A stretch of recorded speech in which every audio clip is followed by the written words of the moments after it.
नमस्कार। आज हम एक बहुत ही दिलचस्प सवाल पर बात करने वाले हैं। एक ऐसा सवाल जो शायद हम सब ने कभी न कभी सोचा होगा। क्या पैसा ही सब कुछ है? कहानी तो बहुत पुरानी है, लेकिन इसका जो सबक है ना, वो आज भी उतना ही सच है। तो चलिए देखते हैं, क्या है धन और खुशी का असली रिश्ता। तो कहानी है दो लोगों की। एक तरफ है राजा हरिदत्त। इनके पास क्या नहीं है? धन, दौलत, आलीशान महल, सब कुछ है। पर एक चीज गायब है, खुशी बिल्कुल नहीं। और फिर दूसरी तरफ है गोपाल, एक सीधा साधा लकड़हारा।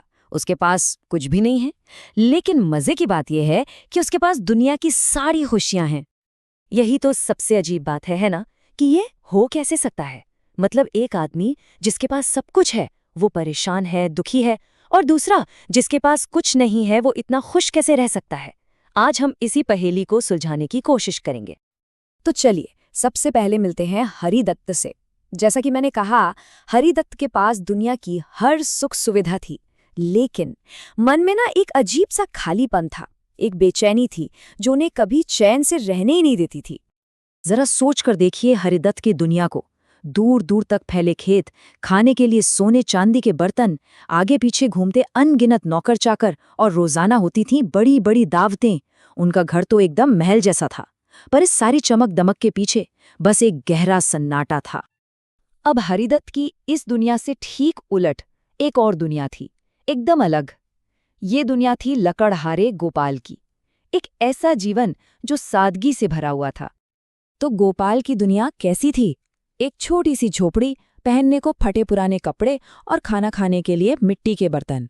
अरे कभी कभी तो पेट भरने के लिए खाना भी पूरा नहीं होता था। लेकिन एक चीज थी जो वहां कभी कम नहीं हुई। वो थी हंसी मजाक, गीत संगीत और अपनों का प्यार भरा साथ। अब हरिदत्त को ये बात बहुत चुभती थी। वो गोपाल की ये खुशी बर्दाश्त ही नहीं कर पाता था। उसे समझ ही नहीं आता था कि भाई बिना पैसे के, बिना किसी ठाट बाट के कोई इतना खुश कैसे हो सकता है। तो बस एक दिन उसने ठान लिया कि इस सवाल का जवाब तो ढूंढकर ही रहेगा। तो हरिदत्त ने गोपाल को अपने पास बुलवाया और बिना कोई भूमिका बांधे सीधा वही सवाल पूछ लिया जो उसे अंदर ही अंदर परेशान किए जा रहा था। गोपाल, आखिर तुम्हारे सुख का राज क्या है? और गोपाल का जो जवाब था ना, वो बहुत ही सीधा साधा था, पर बहुत गहरा। उसने कहा, मालिक, मेरे लिए दिन का सबसे बड़ा सुख बस यही है कि जब मैं काम करके घर लौटता हूँ तो ये देख पाता हूँ कि मेरे घर वाले भूखे पेट नहीं सो रहे हैं। बस इतनी सी बात। लेकिन ये जवाब सीधा हरिदत्त के दिल में उतर गया।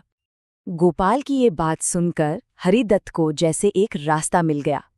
उसने तय कर लिया कि वो भी उस खुशी को महसूस करके देखेगा जो सोने चांदी की चमक से नहीं मिलती। और बस यहीं से शुरू हुआ उसकी जिंदगी में एक बड़े बदलाव का सफर। तो उसने क्या किया? उसने फैसला किया कि वो भी गोपाल की तरह ही जिएगा। सबसे पहले वो अपने नौकरों के साथ खेतों में काम करने चला गया। सोचिए, जिंदगी में पहली बार उसने अपने हाथों से मेहनत की, पसीना बहाया। और सबसे खास बात क्या हुई? उसने काम करते करते लोगों से बात की, उनके साथ हंसा बोला और एक अपनापन, एक जुड़ाव महसूस किया।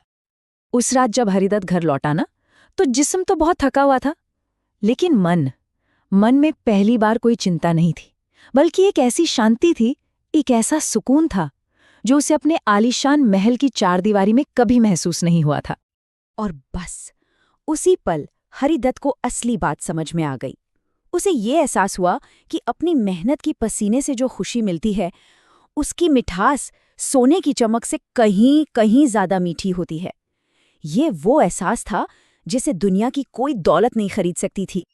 तो फिर इस कहानी से हमें असली खुशी का मतलब क्या समझ आता है? चलिए, इस कहानी के सबसे बड़े सबक को थोड़ा और गहराई से समझते हैं। अब देखिए, पैसा बहुत कुछ खरीद सकता है, इसमें कोई शक नहीं, लेकिन सब कुछ नहीं खरीद सकता।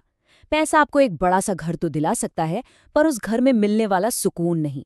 पैसा एक महंगा आरामदायक बिस्तर तो खरीद सकता है, पर चैन की नींद नहीं। और हाँ, पैसा दवाइयाँ खरीद सकता है, पर अच्छी सेहत नहीं खरीद सकता।